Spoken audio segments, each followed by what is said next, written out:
Mission पत्रकारिता पुरस्कार चाहिँ राखिएर चाहिँ क्या हो जस्तो लाग्छ। केही मिशन पत्रिकाहरू हुन्छ जो, केही मिशन पत्रकारिता हुन्छ जो सत्यको मतलब छैन, मिशन के गर्न खोज्या हो त्यो गरेर छोड्छ।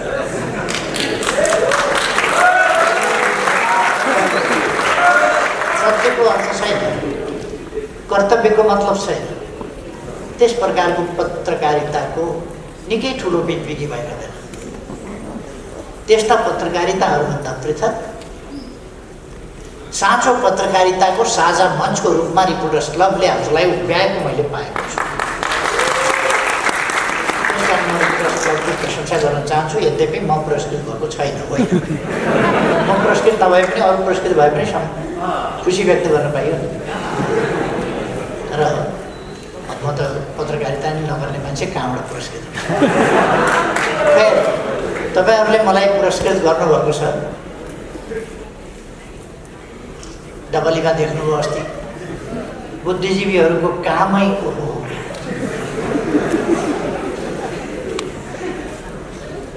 त्यहाँ मोडरेटरको काम देख्नुभयो होला तपाईँहरूले, बुद्धिजीवी मोडरेटर।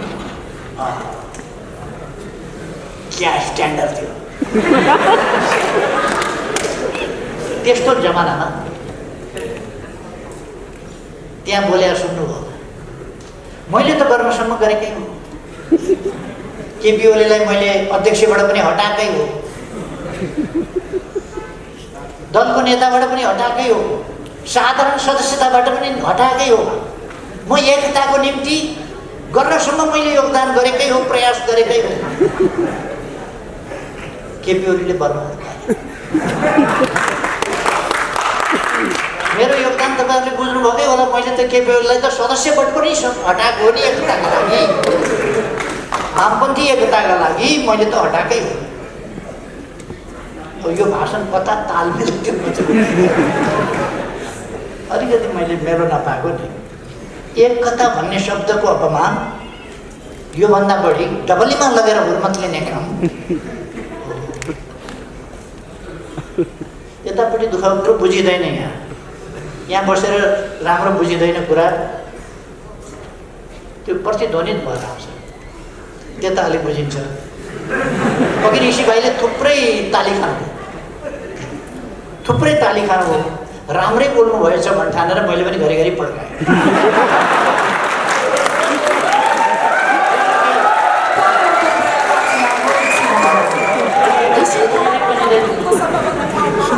नबुझिएपछि के राख्नु बुझिँदै बुझिँदैन यता, त्यता चाहिँ बुझिन्छ। त्यस कारण त्यताकोले ताली पड्काउनुहुन्छ, यताकोले एकछिनपछि ताली पड्काउनु। अहिले पड्काएको देखेपछि अरू बेला भएछ। खै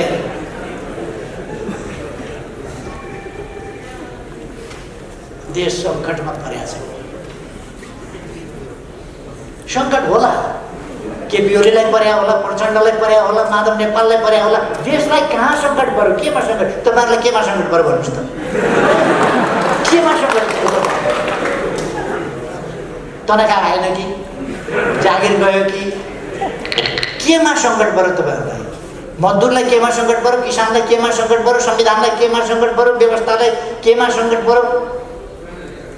राम्रो नबुझिए पनि सङ्घीय लोकतान्त्रिक गणतन्त्रको रक्षा, अघि मैले भर्खर सुने, सङ्घीय लोकतान्त्रिक गणतन्त्र खतरामा पर्यो भनेर यो बाँचोस् भनेको थियो अरे, खतरामा पर्यो अरे सङ्घीय लोकतान्त्रिक गणतन्त्र।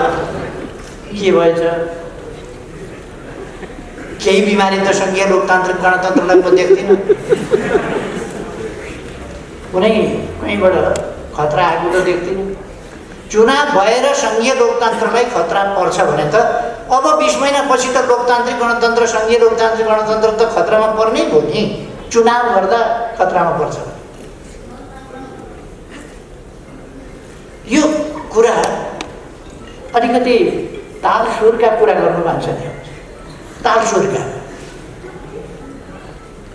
अदालतले मैले गरेको सिफारिस, विघटनको सिफारिस रद्द गर्यो। राजनीति बुझेर गर्यो कि राजनीति हेरेर गर्यो कि संविधान हेरेर गर्यो कि संविधानको व्याख्या गरेर गर्यो कि व्याख्या त गर्ने पाइँदैन भन्थ्यो संविधानले देखे अनुसार गर्नु भन्थ्यो। खै 11 फागुनमा मेरो सिफारिस बदर गरेर विघटित प्रतिनिधि सभा पुनर्स्थापना गर्दा कुनै आवेश उत्तेजनामा पनि आएन, केहीमा पनि आएन। अदालतको आफ्नो बुझाइ हुन्छ, आफ्नो प्रक्रिया हुन्छ, उसले आफ्नो फैसला गर्ने हो। हामीले लोकतन्त्रमा अदालतको फैसलालाई मान्यौँ, त्यसलाई कार्यान्वयन गर्ने हो, मान्य हो, त्यसलाई कार्यान्वयन गर्ने। अनि त्यस बेला दङ्ग परेर फुरफुर भएर अदालतकी जय जय गान गरेर अबीर जात्रा, अब के खाइयो त्यो नाम फेरि फागुन 23 गते 12 दिनपछि अर्को फैसला, 12 दिनपछि अर्को फैसला आउँदा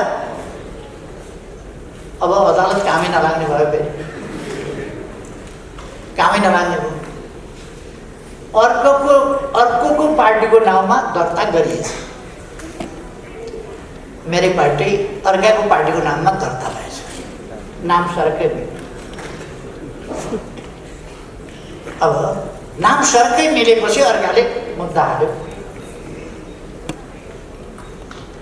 मेरै पार्टीको नामसँग ठ्याम्मै मिल्ने गरी अर्को राखेर दर्ता गरेर हामीलाई ओझेल पार्ने, हाम्रो चाहिँ अस्तित्वै समाप्त पार्ने काम हुन भएन, इन्साफ पाऊँ, न्याय पाऊँ भनेर उसले मान्यो। अदालतले फैसला गर्यो, ठिकै हो, अर्काको नाममा दर्ता गर्न पाइँदैन, त्यो दर्ता खारेज भयो। दर्ता खारेज भइसकेपछि तपाईँले एउटा क्लास पास गर्नु, अर्को क्लासमा गएपछि जाँच दिनुभयो, रिजल्टमा फेल हुनुभयो भने फेल भइसकेपछि फेरि उही क्लासमा फर्किँदैन, उही क्लासमा फर्किन्छ नि। 8 को जाँच दिनुभयो, फेल हुनुभयो, 8मा बस्नु। दर्ता भएको थियो, दर्ता खारिज भयो, फेरि पहिलेकै ठाउँमा आयो। पहिलेकै ठाउँमा आएपछि अदालतले के भन्यो भने निर्वाचन आयोगलाई आदेश दियो, 15 दिनको म्याद दियो, उनीहरू नयाँ नाम लिएर फेरि एउटै पार्टी दर्ता गर्न चाहन्छन् भने त्यो त दर्तै भएन नि। दर्ता नभएपछि, दर्ता खारिज भएपछि पहिलेकै ठाउँमा गए। एकता गर्नै खोजेको हो भने नयाँ नाम लिएर आऊ। मैले प्रचण्डजीलाई फोन गरेँ, पार्टी अलग अलग भयो, अदालतको फैसला हामी कुरा गरौँ। निर्वाचन आयोगले अदालतको आदेश बमोजिम हामीलाई 15 दिनको म्याद दिएको छ। अरू पार्टीसँग नजुट्ने गरी नयाँ नाम लिएर दर्ता गर्न आउने, एउटै पार्टी बनाउने हो भने, नत्र आफ्ना आफ्ना पार्टी चलाउने हो भने त छँदैछ। एउटै पार्टी बनाउने हो भने 15 दिनभित्र दर्ता गर्न आउनु। मैले उहाँलाई फोन गरेँ, केन्द्रीय कमिटीको बैठक छ, सकिएपछि तपाईँलाई फोन गर्छु, अनि भेटेर कुरा। एकछिनपछि अनलाइन खबर सबर आदि इत्यादिमा आयो, केपी ओलीले फोन गरेका थिए, मैले बैठक छ भने मलाई भेट्न मन थिएन, मैले टार्दिएँ, भेट्दिनँ। अनि एकता चाहिएको थियो, अदालतले हाम्रो एकता भङ्ग गरिदियो। एकता बाँकी थियो र भङ्ग गर्नु अदालतले? एकता कहीँ बाँकी थियो? जहाँ अध्यक्ष निकालिसकेका छ, दलको नेता निकालिसकेका छ, दलको नेतालाई साधारण सदस्यताबाट पनि निकालेका छ, त्यहाँ एकता थियो भनेर ढक्क लाएर ढाँट कुरा गर्ने? एकता बाँकी थियो, एकता बाँकी राखेका थियो। तैपनि मैले कुरा गर्नलाई फोन गरेँ, उहाँले त्यसलाई मजाक बनाएर अखबारबाजी गर्नु फोन गरेका थिएँ। मैले भेट्दिनँ, इच्छा थिएन, तर्काइदिएँ, टार्दिएँ। ठिक छ नि त, आफ्नो आफ्नो पार्टी चलायो। अनि दिदा नखाने राति गएर पोल चाट्ने। 15 दिनभित्र अर्को नाम अरूसँग नजुट्ने गरी आऊ त भनेकै छ त, गए हुन्थ्यो नि त। फोन सम्पर्क गर्दा कुरा गर्न पनि इच्छा नगरेर भाग्ने, अनि अदालतले हामीलाई फुटाइदियो।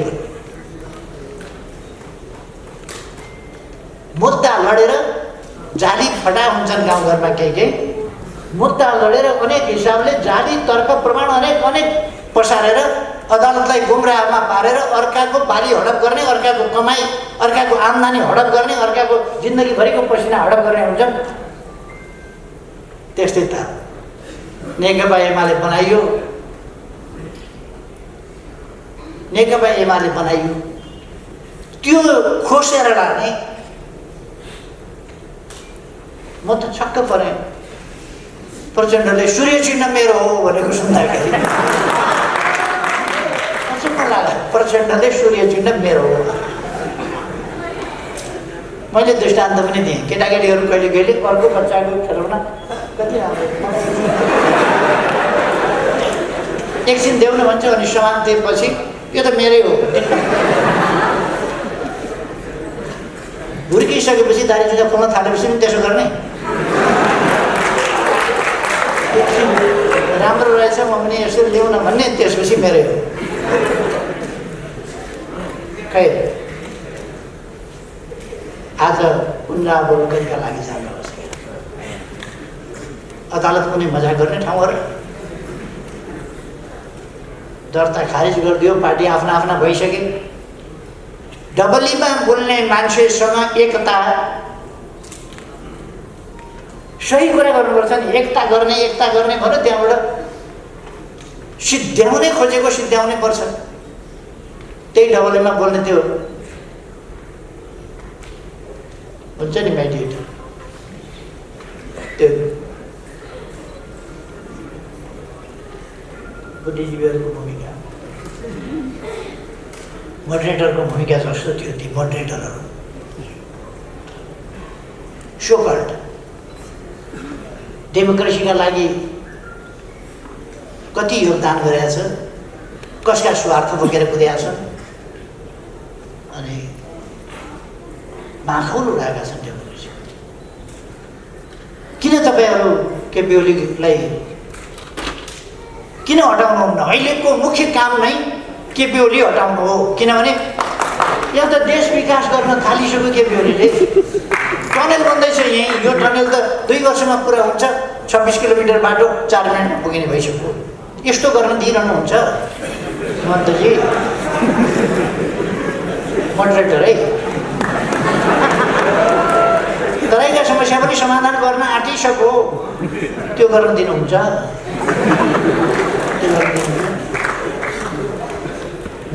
विप्लवका समस्या समाधान गरो, सिके राउतका समस्या समाधान गरो। पूर्व पश्चिम राजमार्ग चौडा गर्दैछ, तुइन हटाइसक्यो, जोडुङ्गे पुलहरू बनाइसक्यो, ठुला हाइवेहरू कति बनाइसक्यो। अहिले त दिनमा लगभग 10 किलोमिटर जस्तो बाटो बन्ने स्थिति छ। दैनिक मेलम्चीको पानी खसाइसक्यो, छिटो हटाउनु परेन, छिटो हटाउनु पऱ्यो।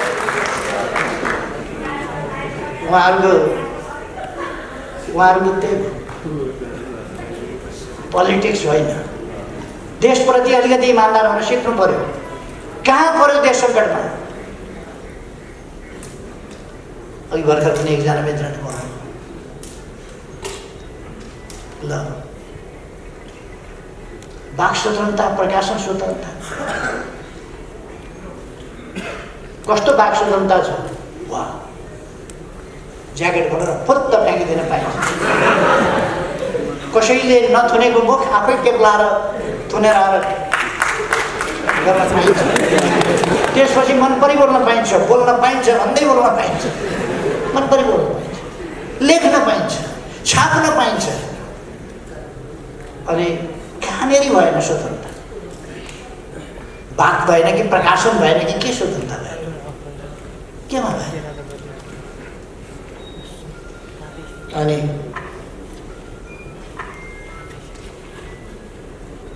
सङ्घीयतामा समस्या के पर्यो?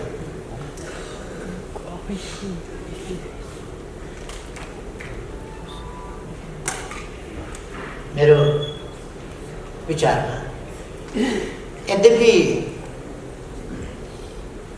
केही समस्याहरू, केही अनुभूतिहरू, केही फिलिङ्सका कुराहरू छन्। तर अब फिलिङ्स बाहेक भन्ने हो भने कुनै पनि प्रदेशलाई केन्द्रबाट बजेटमा कम बेस गरिएको छैन। बजेटमा कम बेस गरिएको छैन, बरु जहाँनेरि पछाडि परेको छ त्यहाँका लागि प्रोजेक्ट तयार गरिएको छ। तराईको सिँचाइको लागि अब प्रदेश नम्बर 2 को सिँचाइका लागि अब 2टा प्रोजेक्ट, एउटा सुनकोशी मरिन डाइभर्सन शिलान्यास गरिसक्यौँ हामीले। अब त्यो निर्माण कार्य प्रारम्भ भइसक्यो। अब सुनकोशी कमला डाइभर्सन सुरु गर्छौँ र त्यसो गर्दाखेरि अहिलेको आयोजनाले बारा, रौतहट, सर्लाही, महोत्तरी र धनुषालाई सिँचाइ गर्छ। 1,85,000 बिघा सिँचाइ गर्छ र अर्को सुनकोशी कमला डाइभर्सनले 1,70,000 बिघा जमिन सिँचाइ गर्छ, जुन कुरो हामी अब निकट भविष्यमा गर्दैछौँ। अनि कुनै प्रदेशप्रति भेदभाव होइन। हुलाकी राजमार्ग, सिमानामा बाँधिएका बाँध वा बाटाका नाममा बनाइएका हल्का हल्का संरचनाहरूले डुबान जुन गर्थ्यो त्यसलाई खोल्ने प्रबन्ध। अघिल्ला सरकारहरूले त बाँध बाँधेको त ठुलो हेरेका थिए नि त, अहिले त बाँध खोल्ने काम गरिरहेको छ। गत वर्षको त्यस्तो डुबानमा पनि तराईमा त्यति डुबान भएन, किनभने धेरै ठाउँमा हामीले खोल्ने प्रबन्ध गर्यौँ भारत सरकारसँग कुरा गर्यौँ। ती खोल्ने कामहरू भएका छन्। र हुलाकी राजमार्ग, त्यो हुलाकी राजमार्ग हामी जन्मिनभन्दा अगाडिको राजमार्ग बाटो हो। त्यसलाई राजमार्गको रूपमा विकास गर्ने भनेर कुरा चलेको धेरै भएको थियो। अघिल्लोपल्ट प्रधानमन्त्री महोदय 10 अरब रकम छुट्याएर बनाउन सुरु गरेको आफैले, अरूको भर नपर्ने आफै बनाउने भनेर कहिले लगभग 95% सिद्धियो भनेर आज मात्रै उकाएर मैले अखबारमा पढेको थिएँ। लगभग 95% सिद्धियो काम भनेर। केही आरक्षणका क्षेत्रहरू, केही यस्ता क्षेत्रहरूमा जहाँ कानुनी प्रावधानहरूको व्यवधान थियो त्यसलाई हटाउनु पर्छ। हामीले थुप्रो विकासका कामहरू गरेका छौँ।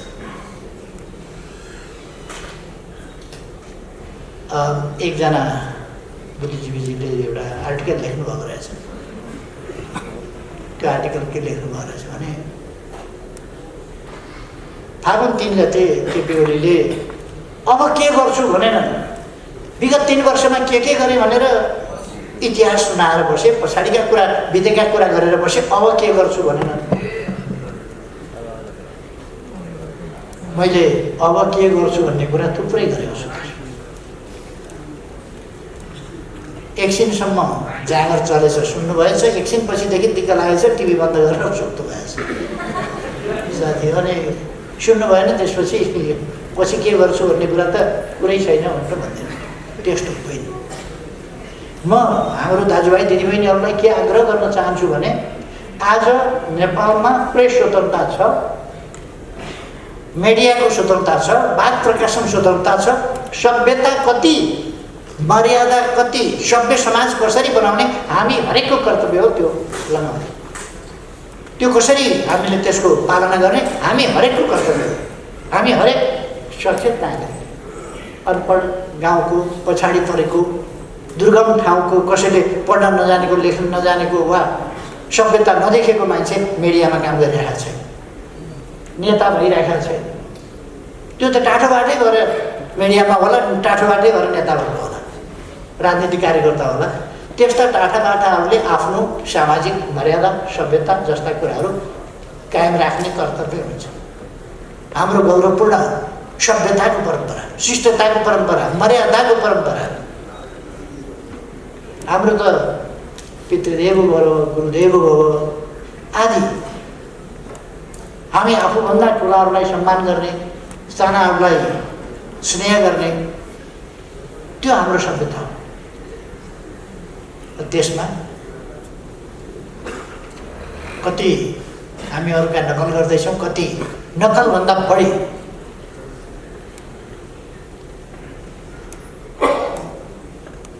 त्यो नकलभन्दा पनि अलिकति पारी नै गइरहेको छ। यी कुरा हामीले आफैले सोच्नुपर्ने अवस्था छ मलाई लाग्छ। सोच्नुपर्छ हामीले कि हाम्रो सामाजिक मर्यादाको परिपाटी, सभ्यताको परिपाटी ध्वस्त नहोस्, हाम्रो समाज एउटा शिष्ट सभ्य समाज होस् भन्ने कुरा। कुनै विदेशीले पनि हाम्रा कुराहरू पढ्दाखेरि आश्चर्यचकित भएर नेपालको एउटा कल्चरल स्ट्यान्डर्डप्रति नकारात्मक धारणा फैलाउने स्थिति नहोस् भन्ने कुरा हामीले ध्यान दिन जरुरी छ।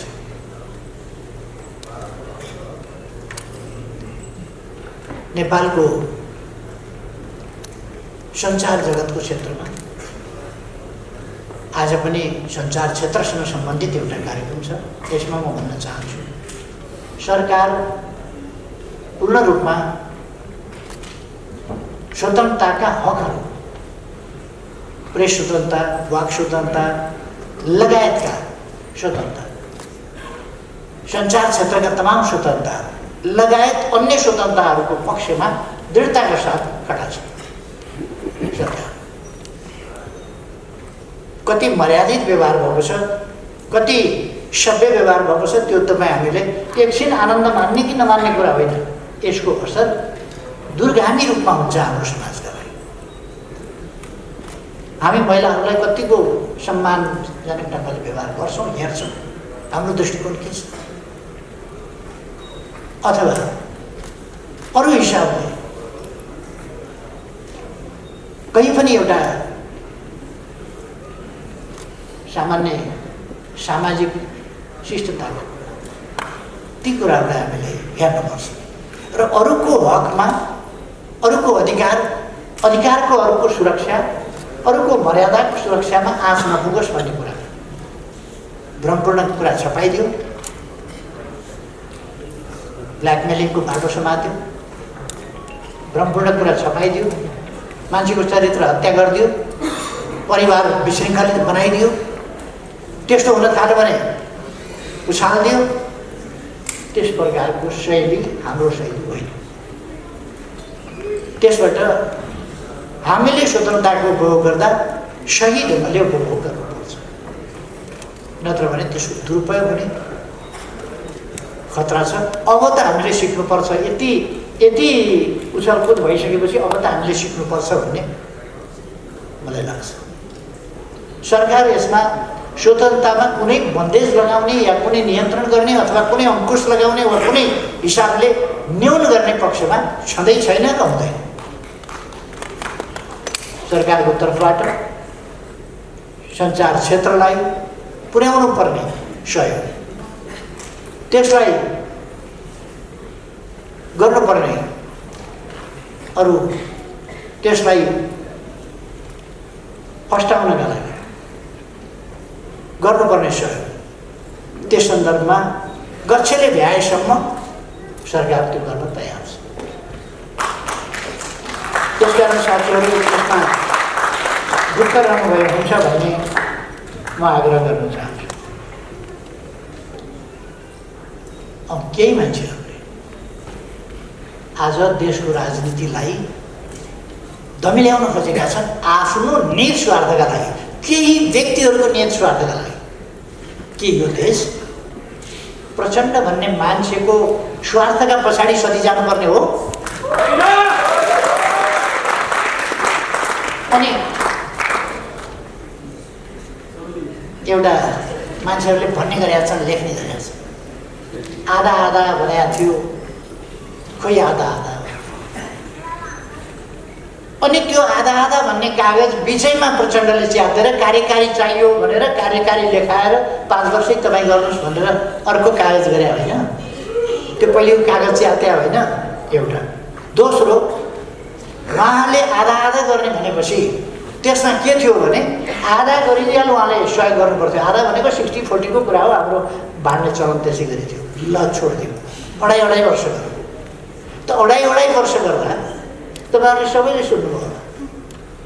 त्यसपछि पनि मैले भने अहिले चैतमा महाधिवेशन गरौँ, अध्यक्ष हुनुहोस्, को हुनुपर्छ। चैतमा महाधिवेशन गरौँ, अध्यक्ष हुनुहोस्। चैतमा महाधिवेशनको म्याद पनि तोकिया थियो नि त। तपाईँहरूलाई सबैलाई सम्झना छ। यो चैतमा महाधिवेशनको म्याद तोकिएको थियो, यही 25 गतेदेखि 30 गतेसम्म। यो 25 गतेदेखि 30 गतेसम्ममा त अध्यक्ष माधव नेपाल जसलाई अध्यक्ष हुन मन लाग्यो भइहाल्थ्यो। त्यसमा मैले त म हुन्न भनेर भनिदिएकै थिएँ। यति हतारो लाग्यो कि त्यो अङ्गानीतिवाला पनि हाताहातीवाला तुरन्तै चाहियो, अहिले चाहियो, त्यो पनि नपर्ने। मसँगै अध्यक्षमा चुनाव लडेर हारेका मान्छे महाधिवेशनबाट ल्याउनु भन्दाखेरि हुँदैन। पिछैमा हारेको मान्छे जितेको मान्छेसँग मलाई चाहियो, मलाई चाहियो, मलाई चाहियो। धन्न मेरो निर्वाचन क्षेत्रको उहाँ पर्नु भएन छ, नत्र मेरो निर्वाचन क्षेत्रमा भए चुनाव पनि हारिसकेपछि मलाई चाहियो भन्ने कार्यान्वयन गरिएको संस्थागत मुखपत्र। त्यसमै पनि नागरिकले आफैले पैसा तिरेर परीक्षण गराउनु पर्ने, आफैले पैसा तिरेर उपचार गराउनु पर्ने भन्ने गलत तथ्याङ्क प्रस्तुत गरिएको छ। सरकारले परीक्षणको पैसा सरकारले तिरेको छ। अब कहीँ कतै गएर तपाईँले सरकारले नदेख्ने ठाउँमा गएर परीक्षण गराउनु भयो, निजीतिर गएर कतै परीक्षण गराउनु भयो भने त निजीले त लिन्छ होला। तर सरकारले निःशुल्क पिसिआर टेस्टको व्यवस्था गरेको छ। सरकारले निःशुल्क उपचारको प्रबन्ध गरेको छ। सरकारले निःशुल्क धेरै देशहरूमा, हामीभन्दा धेरै विकसित देशहरूमा खोप छैन, हाम्रो देशमा खोप पनि ल्याएको छ र लगाइ पनि 20 लाखलाई लगाइसकेको छ। हिजो मात्रै पनि हामीले 8 लाख डोज खोप फेरि दियौँ चाइनाबाट अनुदानस्वरूप प्राप्त खोप। अनुदानमा प्राप्त भएको त निःशुल्क लगाइदिने नै भयो। त्यो मात्रै होइन, किनेर भए पनि जसरी भए पनि सम्पूर्ण जनतालाई निःशुल्क खोप सरकारले उपलब्ध गराउँछ भनेर हामीले डिक्लेयर गरेका छौँ। अनि अब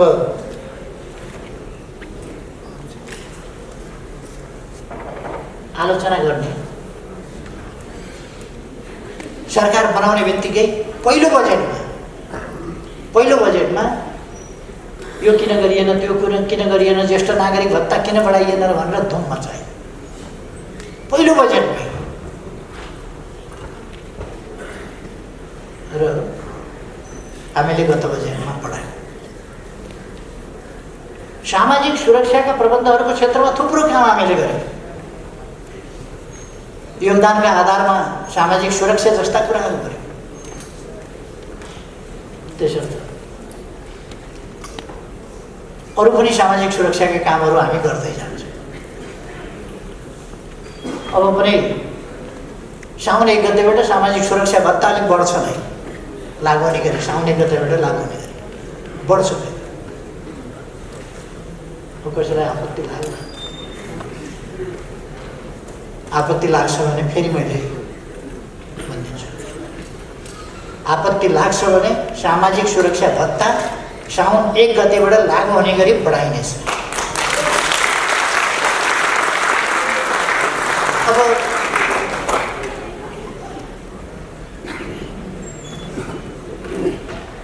यो बुढाबुढी पनि हेर्न थाल्यो, यसरी भन्दा कम्म पनि हेर्न थाल्यो। यो सरकार त छिटो हटाउनु पऱ्यो। साउन 1 गतेदेखि त फेरि बढाएर लागु गर्ने भनिसक्यो। अब मान्छेहरूलाई यो छटपट्टि भरेबाट अर्को सुरु हुन्छ, निद्रा लाग्दा।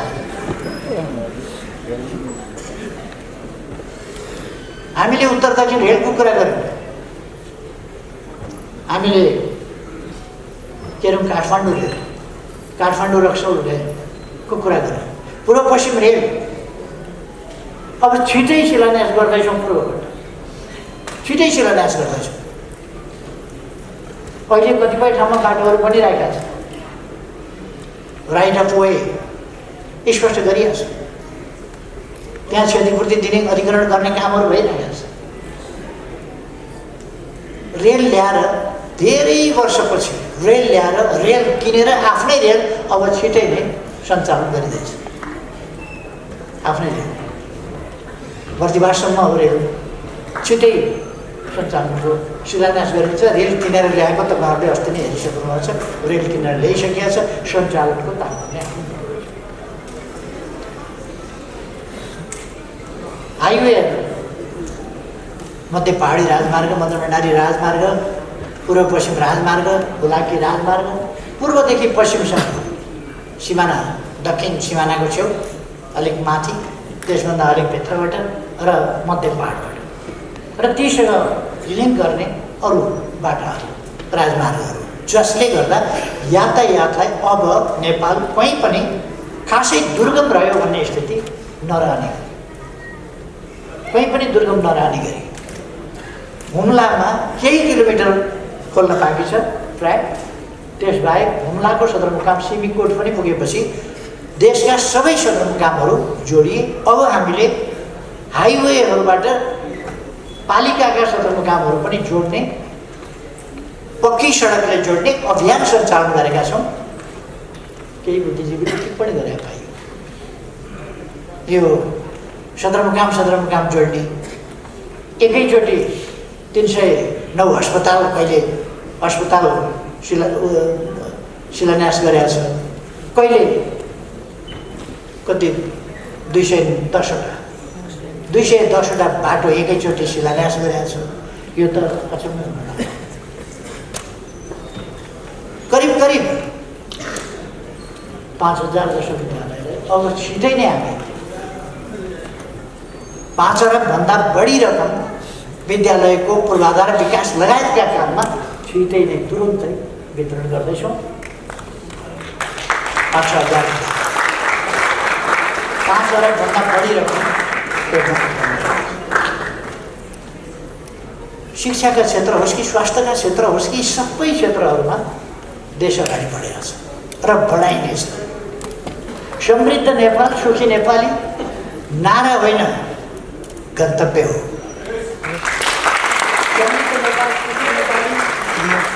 हाम्रो साकार हुन सक्ने आकाङ्क्षा हो, जसलाई हामी साकार पारेर छोड्छौँ निकट भविष्य।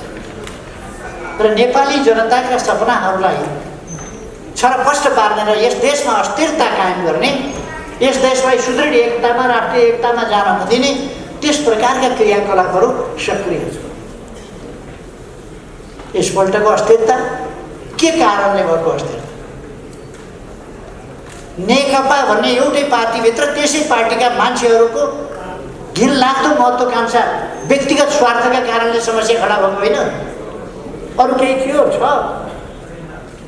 अरू केही पनि छैन, त्यत्तिका कारण। अनि त्यस्ता मान्छेहरूका पछाडि लागेर केही हिँडेको देख्दा पनि अचम्म लाग्छ। त्यस्ता मान्छेका पछि पनि लाग्ने अचम्म लाग्छ। त्यस्ता मान्छेका पछाडि पनि मान्छे 2-4 हिँडेर देख्छ। के भयो? कमसेकम यहाँ पट्टि त खोल्नु शाखाबाट आफ्नो मस्तिष्क, आफ्नो बुद्धि अरूलाई साप्दै नदिनुहोस् न, आफै लिनुहोस् त कमसेकम। केही मान्छेहरू देखेर त अचम्म लाग्छ। आफ्नो खोपडी अरूलाई साथ राख्न दियो भने आफू चाहिँ पछि यो किन गर्ने? जनताले त्यो गरिराखेका छैन, जनताले त्यो गरिराखेका छैन। तर केही मान्छे छ भोमो बजाउन सिपालु, प्राय अलिक आफूलाई ठुलै हुँ भने ठान्दै त्यस्ता मान्छेहरू नै त्यसमा लागेका देखिन्छ। खैर, हामी नेपाली जनता सचेत भएका छौँ भन्ने मलाई लाग्छ। त्यसकारण नगरी कुरा गरेर पार्टी किन फुटाइदिएको हो भने निर्वाचन आयोगमा गएर पार्टी एउटै बनाएर थपक्क दर्ता गर्न कसले रोकेको छ? कसरी रोकेको छ? अनि अदालतमा एउटै पार्टी गरी पाउँ, गर न एउटा पार्टी, गर एउटा पार्टी। अदालतले गरिदिने हो एउटा पार्टी? यो पार्टी मिलाइदिने काम अदालतको हो। म पनि महन्तजीको पार्टी मिलाई पाउँ भनेर निवेदन गर्छु।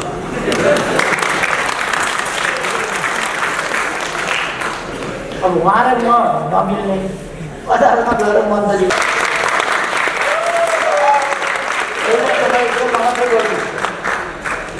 मान्छेहरू तपाईँका हतियार, तपाईँका लडाकुसँग डराउने समय थियो। म डराउँदै नै बोल्थेँ, त्यस बेला पनि बोल्थेँ। गलत गर्दै हुनुहुन्छ तपाईँहरू ललकार छ त्यस बेला। आज त तपाईँका सुकट सेना पनि छैन, तपाईँसँग हतियार पनि छैन। ती दिन त गए त। अब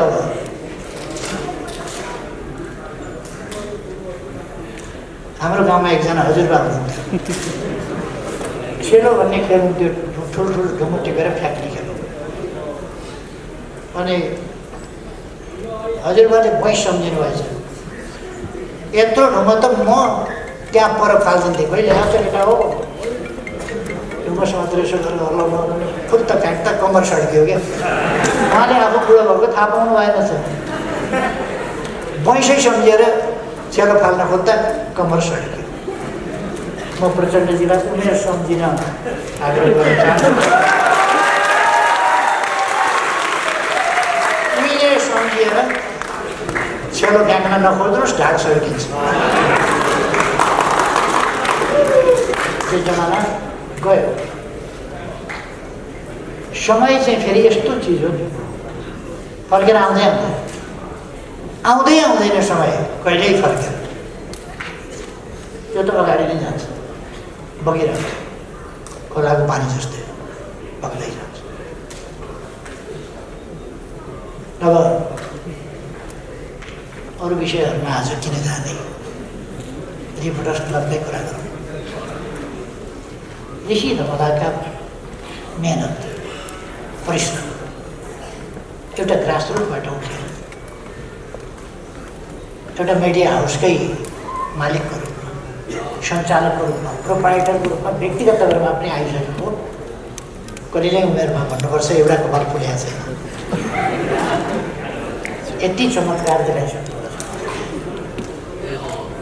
रिपोर्टर्स क्लब 23 वर्ष अगाडि केही व्यक्तिबाट सुरु गरेर आज एउटा सर्वाधिक लोकप्रिय संस्थाको रूपमा उहाँले स्थापित गरिसक्नुहुन्छ। मन परोस् कि नपरोस्, धमलाको हमला जतिसुकै झेल्न परोस्, तर पनि त्यो टिभीमा मान्छे जान्छ। सबैले जान्छ, त्यहाँ पुगेपछि फर्काइदिन्छ त, फर्काइ पनि दिने। चर्को हमलाको सामना गर्नुपर्छ भने घरदेखि मन बनाएर मान्छे जानुपर्छ, तर पनि त्यसलाई उपेक्षा गर्न सक्दैन, त्यहाँ पुग्नै पर्छ, जानै पर्छ बोलाएपछि। अर्को ऋषि धमलासँग अर्को एउटा क्षमता छ, कोही आउँदिन भन्यो भने क्रेनले उठाएर, यदि कोही आउँदैन भन्यो भने त्यसलाई क्रेनले ट्याप्प समातेर ठगोको ल्याएर। यस्तो म्याग्नेट छ ऋषि धमलासँग, जुन म्याग्नेटले नजिकै जान्न भने टपक्क तानिहाल्छ, नजिकै जान्न भने टपक्क तान्छ। त्यो खालको चुम्बकत्व। त्यसै कारण रिपोर्टर्स क्लब आज यहाँ छ। त्यसै कारण रिपोर्टर्स क्लबले सुरु गर्दाखेरि एउटा सानो भाडाको कोठामा मुस्किलसँगले यति पुरस्कार बाँड्ने हैसियत कहाँ थियो त्यस बेला। त्यो त बडो अप्ठ्यारो असहज अवस्था थियो।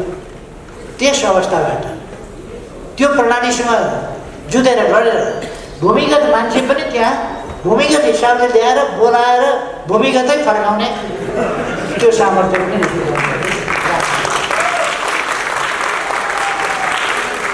कोझ्याडमा परेका, कुनामा परेका, स्याडोमा परेका त्यस्ताहरूलाई पनि फर्काउने त्यो काम पनि नसोचेका इस्युहरू कहिले कहिले सट्ट सामनेमा ल्याइदिने र त्यसले कुन इस्यु कति बेर ल्याउन पर्छ अगाडि त्यसमा भौतिक कुशलतापूर्वक काम गर्थ्यो, गरिआएको छ। र त्यसमा सबभन्दा बढी स्मार्टनेस ऋषि धमला। त्यस कारण ऋषि धमलालाई स्मार्ट पुरस्कार, स्मार्ट पत्रकार पुरस्कार दिनु उचित। स्मार्ट पत्रकारिता पुरस्कार मेरो सिफारिस है, तपाईँहरूले जान्ने कुरा। कहिले यो रिपोर्टर्स क्लब आगामी दिनमा फलोस् फुलोस्, यसले उन्नति प्रगति गर्दै जाओस्। धेरैको मन जित्दै जाओस्, धेरैको स्नेह जित्दै जाओस्, धेरैको सहयोग प्राप्त गर्दै जाओस्, धेरै ठुलो सेवा देश र जनताका निम्ति गर्दै जाओस्। धन्यवाद।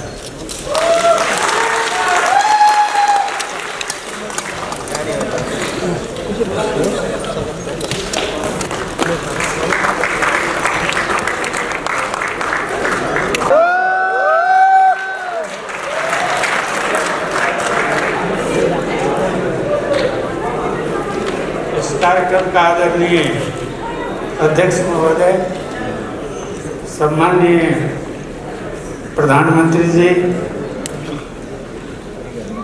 मंत्री जी, सांसद साथी, पत्रकार मित्र, दल का नेताजीहरू तथा महिला एवं सज्जनवृन्द, सबैलाई हाम्रो तर्फबाट जय मधेश का हार्दिक अभिवादन।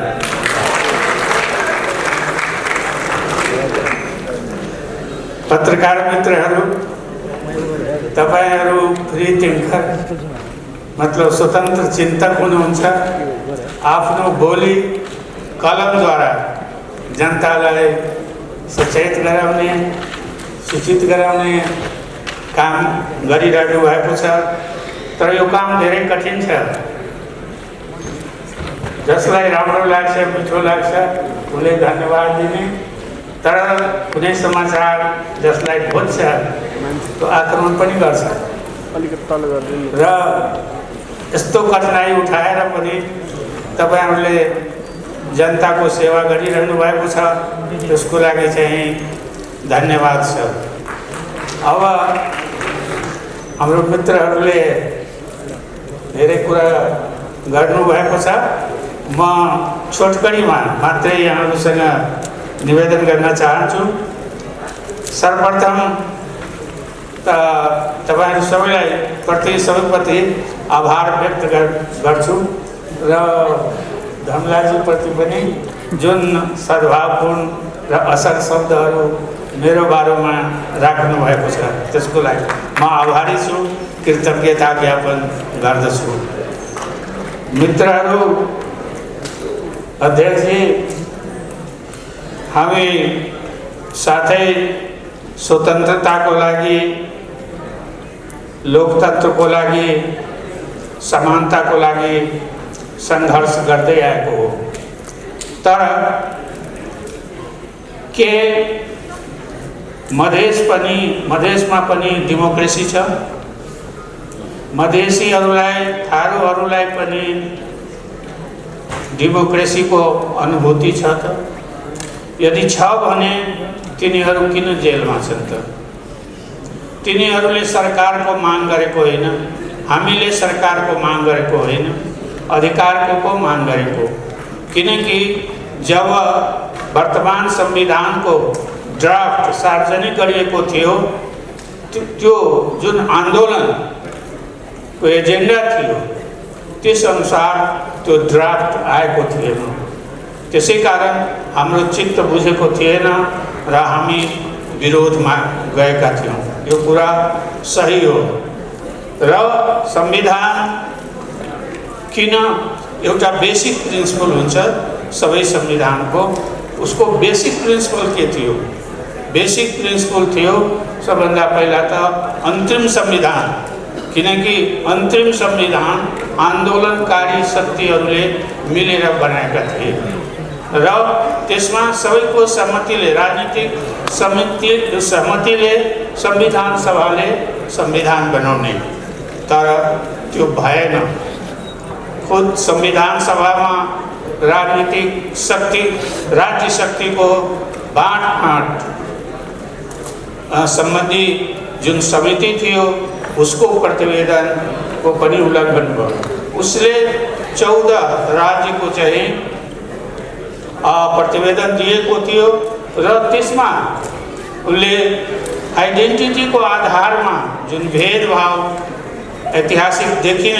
ऐतिहासिक रूपमा नै जुन विभेद भइरहेको छ त्यो विभेदलाई मिटाउनको लागि संघ बनाउने संकल्प थियो। आन्दोलनको दौरान एजेन्डा थियो र कसरी त निरङ्कुशतालाई समाप्त पार्ने र त्यसपछि आइडेन्टिटीको आधारमा प्रदेशहरूको निर्माण, पहिचानको आधारमा प्रदेशहरूको निर्माण गर्ने भनेर सङ्कल्प त्यसबेला र त्यो आन्दोलन रिस्ट्रक्चरिङ अफ स्टेट भनेर ल्याएको थियो आन्दोलनको हाम्रो एजेन्डा थियो।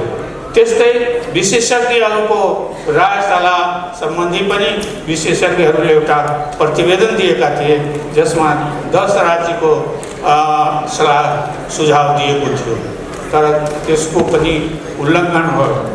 कुनै समितिले बनाएको, आयोगले जुन सुझाव दिएको र खुद अन्तिम संविधानमा संशोधन गरेर राखिएको थियो कि मधेस एक स्वायत्त प्रदेश बन्नेछ र अन्य जाति जातिको पनि स्वायत्त प्रदेश हुनेछ र ती स्वायत्त प्रदेशहरू अधिकार सम्पन्न हुनेछ र सबै निकायमा, सबै विभागमा जहाँ यिनीहरू बहिर्गमनमा परेका छन् पीडितहरू सबैलाई चाहिँ समानुपातिक समावेशी, मात्र समावेशी होइन, समानुपातिक जनसङ्ख्याको आधारमा, तर त्यो पनि चाहिँ भएको छैन। त्यसै कारण संविधान सम्बन्धी संशोधनको जुन कुरा हो त्यो हाम्रो कुरा मात्रै होइन, यो सबैको कुरा हो, सबै पीडितहरूको कुरा हो, किनकि उनीहरू अहिले पनि उपेक्षित छन्। त्यस्तै नागरिकताको जहाँसम्म कुरा छ त्यो मधेस तरफ जहिले पनि औँला उठाइन्छ, तर त्यो मधेसको मात्र समस्या होइन, त्यो सम्पूर्ण देशको सबैको समस्या हो। अंगीकृत जन्मसिद्ध नागरिकको सन्तान किन वंशजको नाताले चाहिँ पाइरहेको छैन?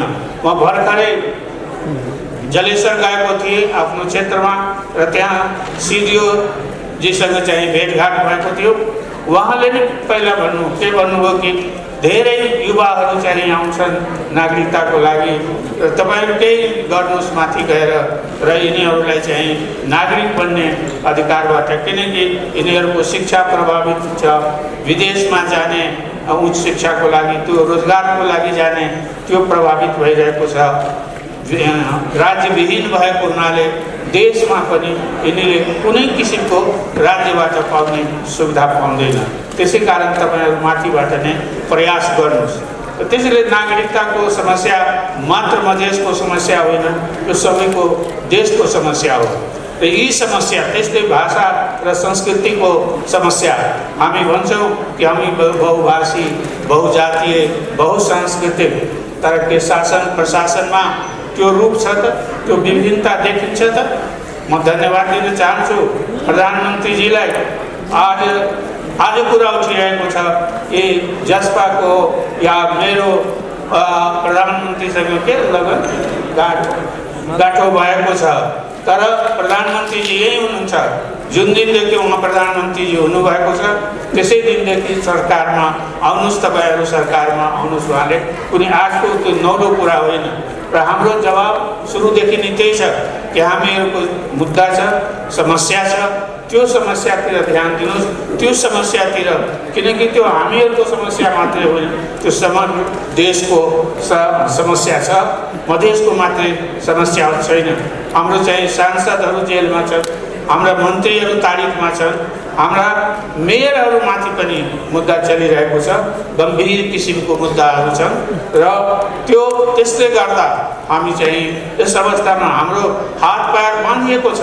कसरी चाहिँ हामी यो सरकारमा चाहिँ आउने, पहिले यसलाई ठुकुवा गर्नुहोस् अनि त्यसपछि हामी विचार गर्छौँ भनेर हाम्रो बातचित कुरा।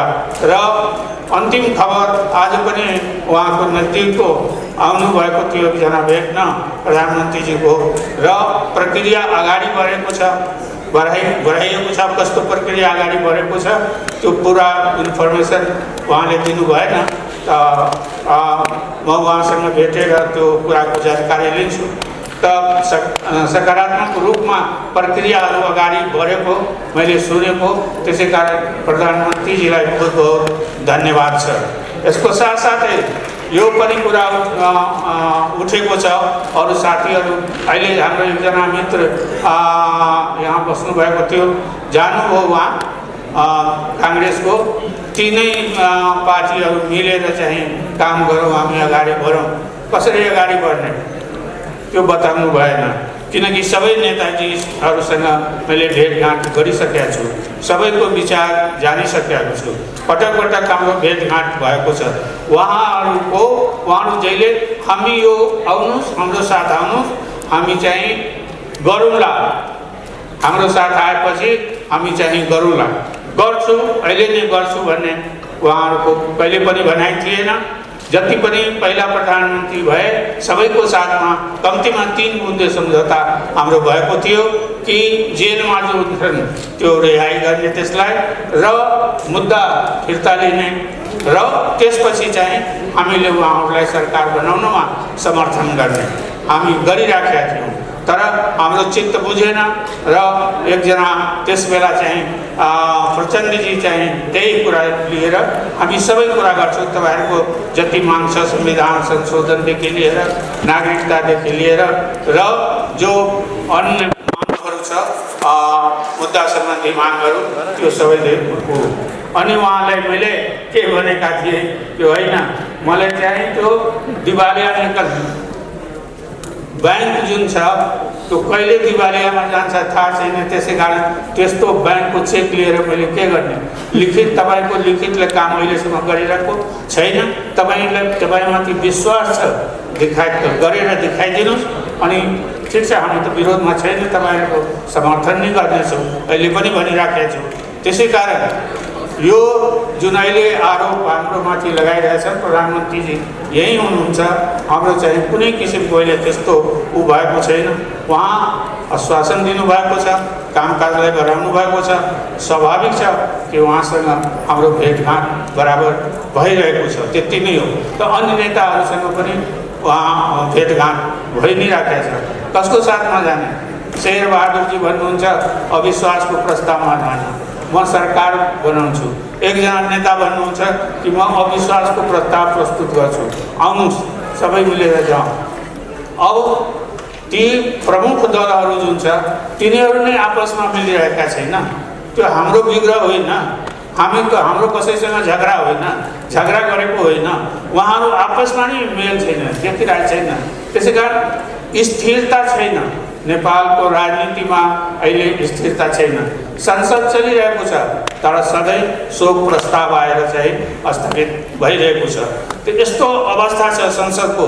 संसदबाट पनि, यो संसदबाट पनि केही काम विधेयकहरू आए पनि यो सम्भावना धेरै छ कि त्यो विधेयकहरू पास हुन्छ कि हुँदैन, किनकि बहिष्कार हुन्छ, हो हल्ला हुन्छ, संसदमा भइरहेको छ। यस अवस्थामा हामी चाहिँ अहिले हाम्रो देश चाहिँ गइरहेको छ। हामी कोरोनाबाट अलग पीडित छँदैछौँ र यो दोस्रो वेवबाट झनै पीडा ल्याएको छ। खोप त लागेको छ तर सबैले त्यो सुविधा अहिलेसम्म पाउन सकेको छैन र फेरि कहीँ चाहिँ कुनै जिल्लामा लकडाउन कर्फ्यू लगाइएको हामी सुन्छौँ। त यो अवस्था यसले चाहिँ हामी सबैलाई प्रभावित गरेको छ। शिक्षालाई प्रभावित गरेको छ। फेरि शिक्षण अस्पताल बन्द छ, अब शिक्षण संस्थाहरू बन्द गरिएको छ, अस्पतालमा प्रेसर छ र खेतीपाती लगायत वाणिज्य व्यवसाय जति पनि हाम्रो राष्ट्रिय जीवनको महत्त्वपूर्ण छ त्यो सबै प्रभावित भएको छ। बेरोजगारी बढेको छ, रोजगार छैन। बाहिरबाट जो कमाउन गएका थिए, रोजगार खोज्न रोजगारीमा थिए, त्यो फर्किरहेका छन्। त अनेक तरहका अनेक किसिमको समस्या हाम्रो समक्ष उपस्थित छ। त्यसै कारण हामीले दुईटा कुराको आवश्यकता छ। अहिले पनि यति सम्झौता भएको छ तर तपाईँहरूलाई थाहा छ अहिले पनि गोली चलिरहेको छ। अस्ति भर्खरै जुलुसमाथि गोली चल्यो जनकपुरमा। रिपोर्टर्स क्लबका अध्यक्ष प्रमुख अतिथि सम्मान्य प्रधानमन्त्रीज्यू र विशिष्ट अतिथिगण र उपस्थित आदरणीय मित्र पत्रकार मित्रहरू साथीहरू, म यहाँ त झन्डै ऋषिजीले मलाई बोलाउँदाखेरि जनता जान्न चाहन्छन् भन्देला कि भन्ने डर थियो। झन्डै आइपुगेको र सबैभन्दा पहिला यो 22 वर्ष रिपोर्टर्स क्लबले पार गरेर 23औं वर्षमा प्रवेश गर्नुभएको मा रिपोर्टर्सी धमला लगायत रिपोर्टर्स क्लबसँग आबद्ध सम्पूर्ण पत्रकार साथीहरूलाई म बधाई दिन चाहन्छु, शुभकामना दिन चाहन्छु। आगामी दिनमा अझ बढी प्रभावकारी ढङ्गले अगाडि बढोस् र रिपोर्टर्स क्लबको र ऋषि धमलाको आफ्नै विशेषता छ। त्यो के भन्दाखेरि सुरुदेखि अहिलेसम्म जुन मैले हेर्दै आएको छु, पत्रकारिता जगतमा लोकतन्त्रका पक्षमा, प्रेस स्वतन्त्रताका पक्षमा, जनतालाई सुसूचित गर्ने अभियानमा र विभिन्न बेला बखतमा घटेका घटनाहरूको सम्बन्धमा विचारहरू अभिव्यक्त गर्न लगाउने कार्यमा यहाँहरूको चाहिँ निकै ठुलो योगदान दिएको छ, योगदान यहाँहरूले दिनुभएको छ। यसको लागि धेरै धेरै धन्यवाद र बधाई छ। र आज मुलुकमा विचित्रता त नभनौँ, पहिलादेखि हुँदै आएको हो। नेपालमा एउटा ट्रेडिसन नै बसेको छ कि आन्दोलन हामी गर्छौँ, परिवर्तन पनि ल्याउँछौँ, परिवर्तन पछि सरकारमा पनि जान्छौँ, तर त्यहाँदेखि के पचेको के नपचेको र त्यसलाई जोगाउन सक्दैन। र हरेक बेला चाहे 7 सालको परिवर्तन भयो, 17 साल आउँदै गयो, 30 वर्षको लामो सङ्घर्षपछि बहुदलीय व्यवस्थाको पुनर्स्थापना भयो। 10 वर्ष नबित्दै त्यसमा चाहिँ के छ भने त्यो ग्रहण लाग्यो, फेरि सङ्घर्ष गर्नु पर्यो, फेरि गएर त्यस्तै हुन लाग्यो। र पछिल्लो जनआन्दोलन या सशस्त्र विद्रोह, ऐतिहासिक मधेस जनविद्रोह लगायतका आन्दोलनहरूको समष्टिगत रूपमा हेर्ने हो भने सबैभन्दा ठुलो उपलब्धि नै नेपाल सङ्घीय लोकतान्त्रिक गणतन्त्र हुनु हो। सङ्घीय लोकतान्त्रिक गणतन्त्रभित्रै हामीले सङ्घीयता, लोकतन्त्र, गणतन्त्र, प्रेस स्वतन्त्रता, जनताका मौलिक हक, समावेशिता या समावेशी लोकतन्त्र, नागरिक स्वतन्त्रता लगायतका यी आधारभूत अधिकारहरूको उपयोग, अधिकारहरूको प्रयोग र उपभोग गर्दै हामी अगाडि बढिरहेका छौँ। र कता न कता हो यही सङ्घीयता, समावेशिता माथि नै ग्रहण लाग्न लागेको हो कि भन्ने आभास आज चारैतिर आउँदै गएको छ। प्रदेशहरू संविधानका एकल सूचीमा पाएका अधिकार उपभोग गर्न नपाउनु या कानुन नबनाइनु या बनेको पनि कार्यान्वयन नहुनु र भएका कुराहरू पनि फेरि केन्द्रीकृत हुनु। र अब सम्माननीय प्रधानमन्त्रीजी हुनुहुन्छ, यही बेला मौकामा अलिकति फाइदा उठायो। यहाँकै सायद मन्त्री परिषदबाट निर्णय सुन्दाखेरि बडो दुःख लागेको थियो कि अब उपरान्त बाहिरकाहरू वीर कूटनीतिकहरूमा सङ्घीय लोकतान्त्रिक गणतन्त्र नेपाल लेख्न पाइँदैन। नेपालको संविधानको धारा 4 मा नेपालको परिभाषापछि नेपाल सङ्घीय लोकतान्त्रिक गणतन्त्र हुनेछ भन्ने लेखिएको छ। त्यसले गर्दाखेरि पनि अन्य कारणहरूले गर्दाखेरि पनि अहिले यो सङ्घीय गणतन्त्र पनि कोही 7 सालमा आयो, 17 सालमा गयो, फेरि 46 सालमा आयो, फेरि 56-57 आदि गयो, अब पनि धारामा पर्ने हो कि भन्ने आशंका चारैतिरबाट उठिरहेको छ। यहाँ मिडिया जगतमा, नागरिक समाजमा, विभिन्न क्षेत्रमा उठिरहेको छ। र अब यो कता जाने? र यस बेलामा जनताले वास्तवमा भन्यो भने ठुलो आशा गरेका थियौँ। बहुमत मात्रै होइन, झन्डै झन्डै 2/3 झन् हामीले चाहिँ साथ दिँदाखेरि 2/3 भन्दा बढी पुगिसकेका थियो। र त्यति बेला जनताको आशा थियो अब राजनीतिक रूपले सङ्घीय लोकतान्त्रिक गणतन्त्र संस्थागत भएर जान्छ, शान्ति स्थिरता सँगसँगै आर्थिक विकास र समृद्धितर्फ अगाडि बढ्छ। मधेस लगायत फरवर्ड लगायत विभिन्न आदिवासी जनजाति लगायतका विभिन्न राष्ट्रिय सवालहरूको अब समाधान हुन्छ र संविधान ताकाले जसरी घोषणा गरेको भए तापनि यसलाई संशोधन गरी परिमार्जन भएर मुलुक अब अगाडि बढ्छ र आर्थिक समृद्धि समावेशी लोकतन्त्र सङ्घीय गणतन्त्र संस्थागत हुन्छ। अब नेपालीले फेरि पनि चाहिँ के छ भन्दाखेरि धेरै ठुलो दुःख कष्ट गरिकन आन्दोलन चाहिँ क्रान्ति या सङ्घर्ष गर्ने नपर्ला कि भन्ने जस्तो एउटा आशा र अपेक्षा पुगेको थियो। तर बडा दुर्भाग्यको कुरा हो, अहिले आएर गाडी कता ठोकिएको छ, को कता ठोकियो, को कता लडेका छ। कोही उहाँ ऋषिजीको उहाँले विमोचन हुँदै थियो पत्रिकामा, यसो हेरेर एउटा यतापट्टि अर्को यतापट्टि भइरहेको छ। यहाँको पनि सङ्केत के हो, तथापि पनि चाहिँ के हो भने आज पनि वास्तवमा भने राष्ट्रिय एकताको आवश्यकता छ। आज सङ्घीय गणतन्त्रलाई संस्थागत गर्ने, नागरिक स्वतन्त्रतालाई रक्षा गर्ने, प्रेस स्वतन्त्रतालाई रक्षा गर्ने र राष्ट्रिय समस्याहरूको समाधान गर्ने का लागि यो मुलुकलाई शान्ति स्थिरता र समृद्धितर्फ लैजानका लागि आज पनि के छ भन्दाखेरि राष्ट्रिय एकताकै जरुरत छ। जरुरत एकताको छ, तर हाम्रा प्रयासहरू हाम्रा कार्यहरू अलिक फरक ढङ्गले अगाडि बढ्न लागेको हुनाले यसमा चिन्तित हुने अवश्य नै आएको छ।